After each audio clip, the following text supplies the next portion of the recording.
Amnistía. Nadie puede ir contra un proyecto de ley o una actitud cuando se busca la reconciliación,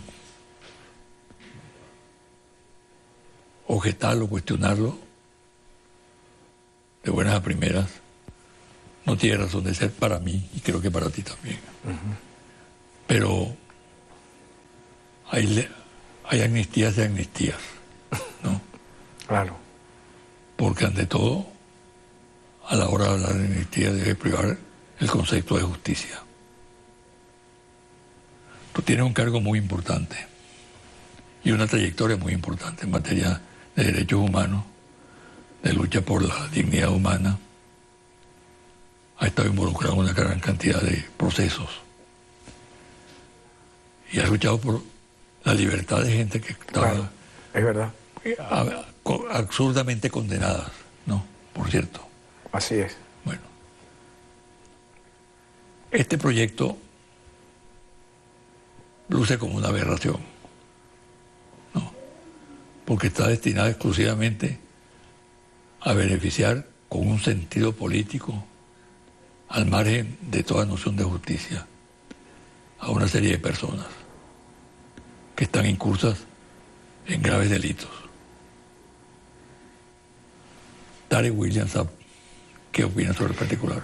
Sí, nosotros sin ningún tipo de complejo, ajenos a toda diatriba y polémica, hemos opinado sobre todos los temas del país, tanto nacionales como internacionales, siempre buscando ser lo suficientemente racionales, objetivos y pedagógicos inclusive.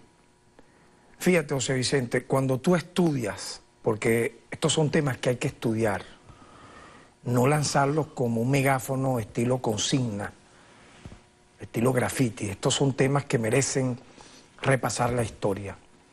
Cuando tú revisas dónde han nacido las leyes de amnistía, tú observarás que los movimientos nacionales de derechos humanos e inclusive los órganos multilaterales, ve lo que te refiero, órganos multilaterales, Correcto, tanto en la OEA como en las Naciones Unidas, han colocado los reflectores en relación a esas leyes de amnistía, incluso voy más allá, para rechazarlas. Y te voy a dar antecedentes.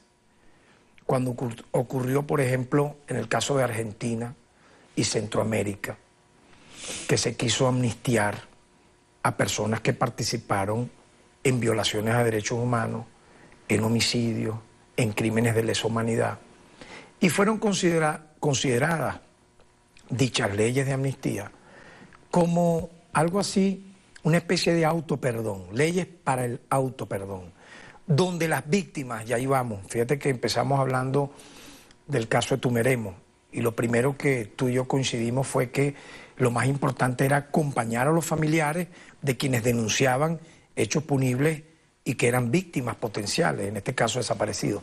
Entonces, este tipo de leyes de amnistía en la historia obvian a las víctimas y más bien buscan perdonar a los victimarios.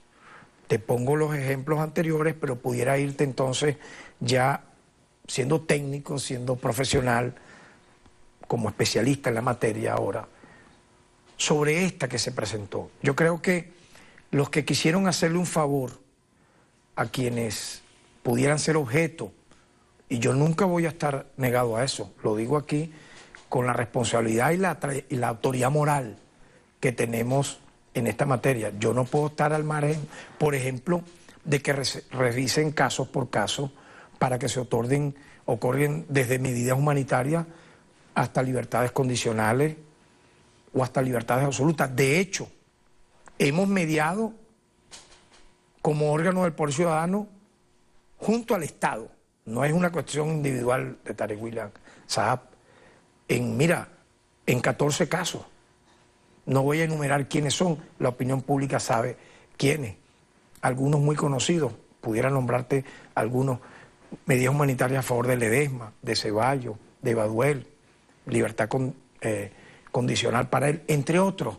Pero fíjate, aquí, quienes redactaron esa ley finalmente buscaron hacerle daño o a sus clientes o a los que consideraban beneficiarios. ¿Por qué?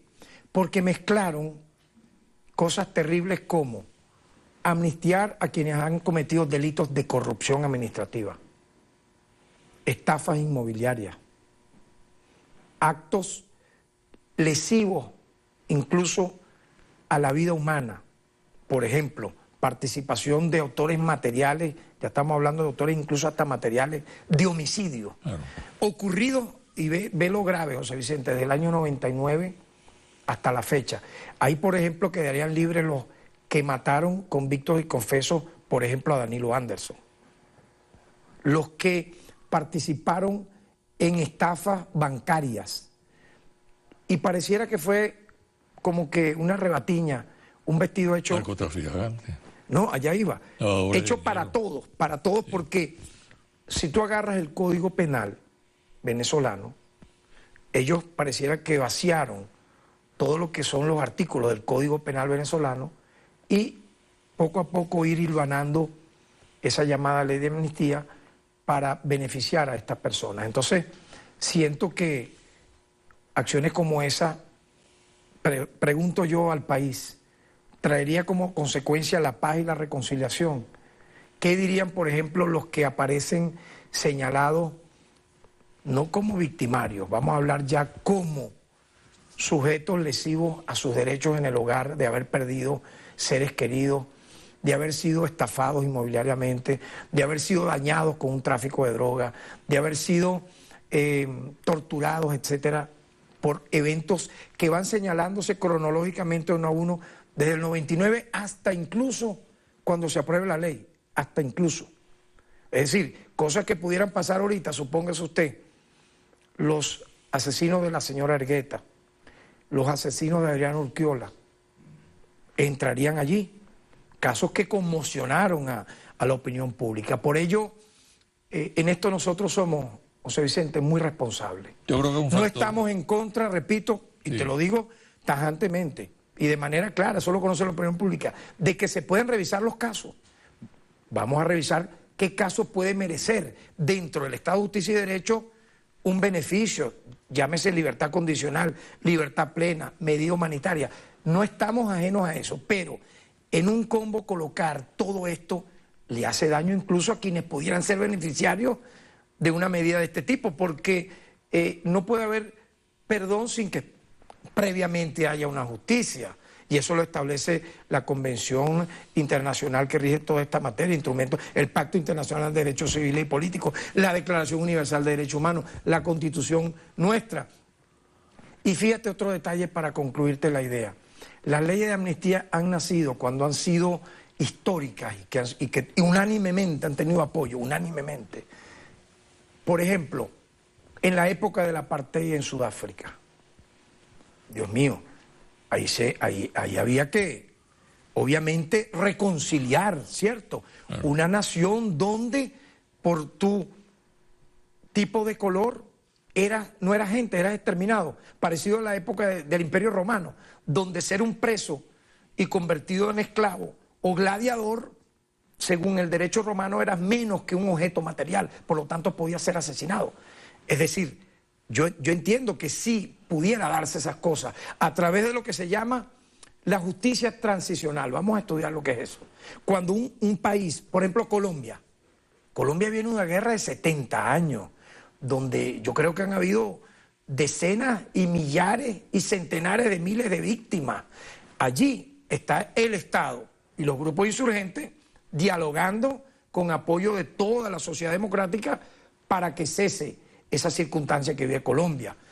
Ocurrió en Guatemala, ocurrió en El Salvador, pero hay una explicación. Allí hubo guerras fratricidas. Ahora yo le preguntaría al público presente, y termino. En el 99 hubo un corte previo a eso de una guerra, de una situación fratricida para que se colocase esto en esos términos. Vamos al debate, a un debate racional, sin insultos, sin descalificaciones, sobre un tema como este.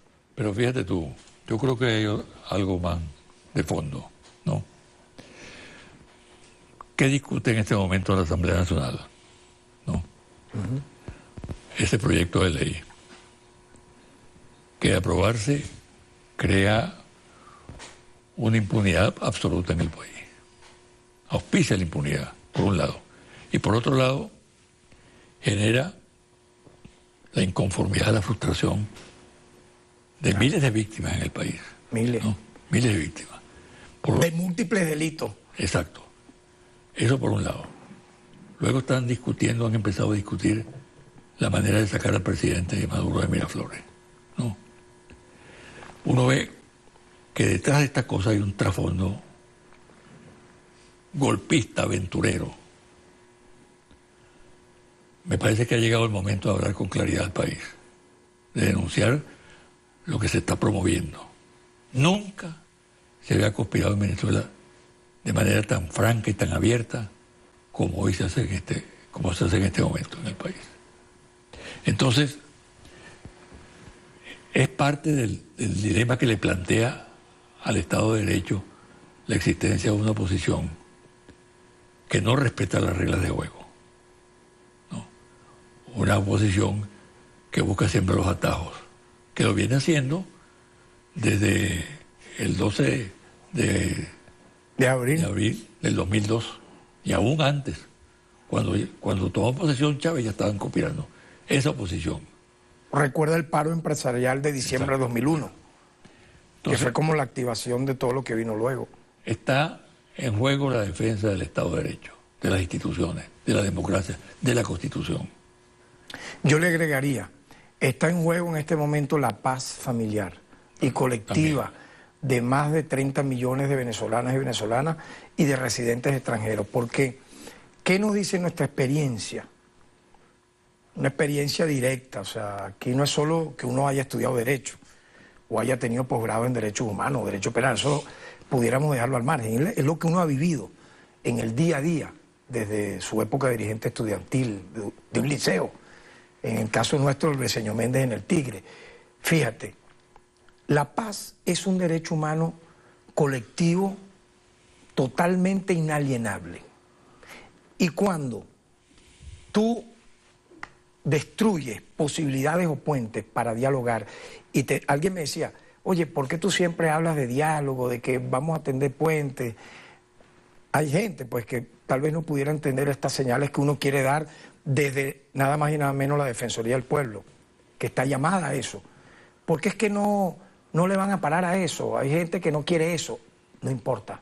Yo creo que nuestra insistencia siempre tiene que ser en no romper los canales de diálogo, de entendimiento. Correcto. No solamente con la Asamblea Nacional, ojo, no solamente con ella, con los empresarios, con los medianos productores, y toda señal que se haga al respecto será aplaudida.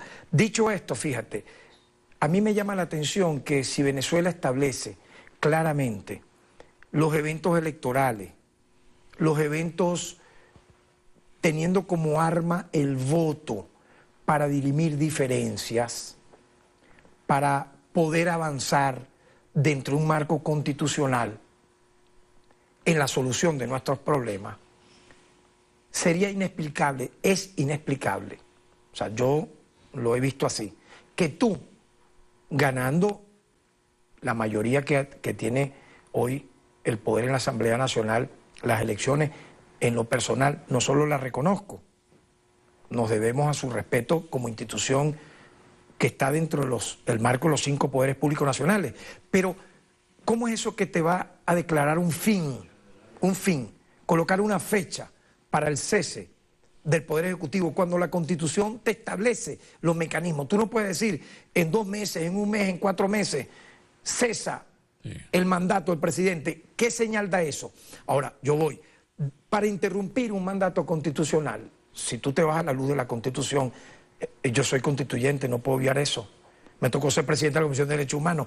Hay una vía, que es activar, en este caso, la evaluación de quién es hoy presidente, gobernador, alcalde o diputado, en función de su gestión, que es el referéndum, llamado referéndum revocatorio. Eso tiene sus lapsos, sus requisitos y su mecanismo. Pero eso no es que en 1 mes, en 2 meses o en 3 meses. Eso tiene todo yo diría, un ordenamiento con sus lapsos, donde tú debes, en sana democracia, reactivarlo o activarlo. Pero decir, no, que vamos a hacer 5, no sé si viste últimamente. ¿Cómo no? Eso hay que tomarlo con cautela. Fíjate, para concluir, no quiero terminar la entrevista sin preguntarte lo siguiente. Tu opinión sobre la decisión del presidente Obama de renovar la vigencia del decreto que declaró a Venezuela país Bueno, mira, enemigo y peligroso. como venezolano, como padre de familia de 3 hijos, mira, donde tengo a mi madre aquí, mi compañera, o sea, que toda nuestra gente vive aquí, ¿verdad? Un decreto como este, en otras oportunidades, en 7 anteriores a esta, ha sido el preámbulo para una ocupación militar. Revisemos lo que pasó en Libia, en Irak, para dar solo 2 ejemplos. Y se hace simple y llanamente para legitimar una intervención belicista de carácter genocida. Me llama la atención, si tanto se debate sobre múltiples temas en este país, ¿por qué una acción como esa no ha tenido el rechazo? En este caso, mi opinión es que tiene que ser unánime de la nación venezolana y de los 5 poderes públicos como Estado y de todos los movimientos políticos o sociales, porque lo está haciendo el presidente de la superpotencia militar más poderosa de la tierra, contra un pequeño país que no ha dado ningún síntoma de querer invadir a ningún vecino ni de maltratar a otros, más bien todo lo contrario. Venezuela ha auspiciado organismos multilaterales para apoyar la paz. En el caso, suponte, de Colombia, ha sido comprobado que Venezuela es pieza clave allí. Por lo tanto, yo lo califico como una amenaza, pero también una provocación, José Vicente. Yo creo que lo lanzan para ver una reacción tal vez angustiada, desesperada de los poderes públicos y caer en un peine.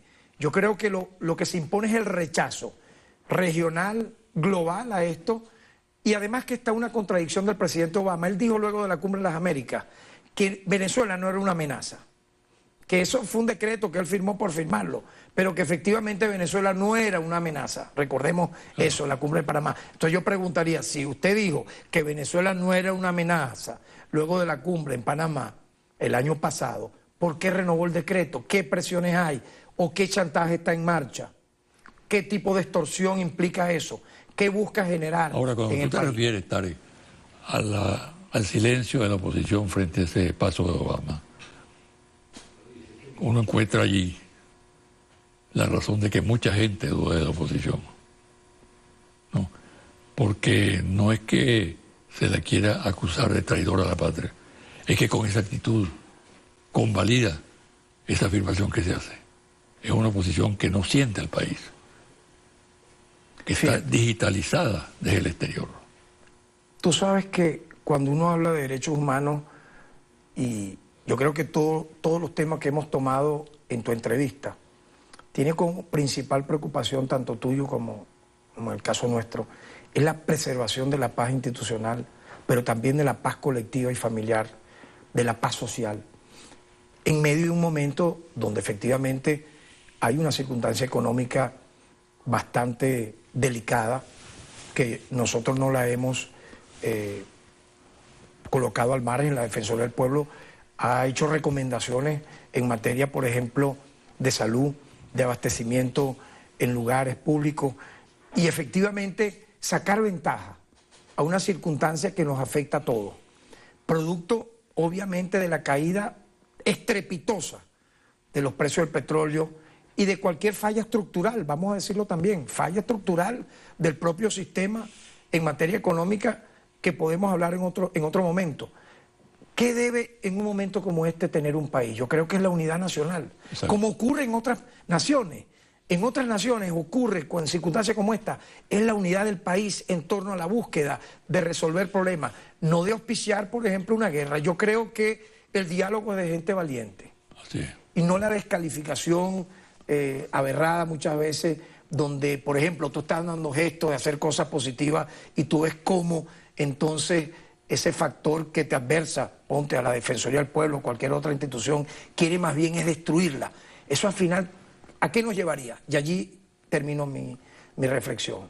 Al preámbulo de una guerra, donde no va a haber los muertos y heridos y mutilados no va a ser de un solo sector, van a ser de todos los sectores, inclusive con la mayor proporción de gente inocente. Ahora, los que auspician esta salida, ¿estarán en el país cuando ocurra eso?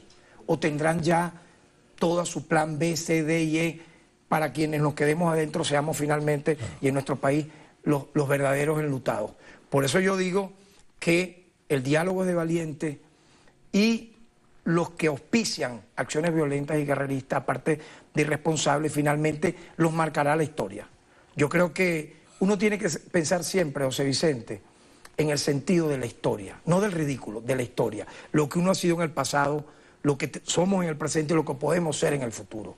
En un momento como este, apoyar una agresión hecha decreto por parte del jefe de la superpotencia militar más grande de la Tierra, sabiendo que decretos como ese implicaron en el pasado una intervención militar en países que terminaron arruinados, sinceramente, aparte de temerario, es algo imperdonable. Bueno, muchas gracias, David.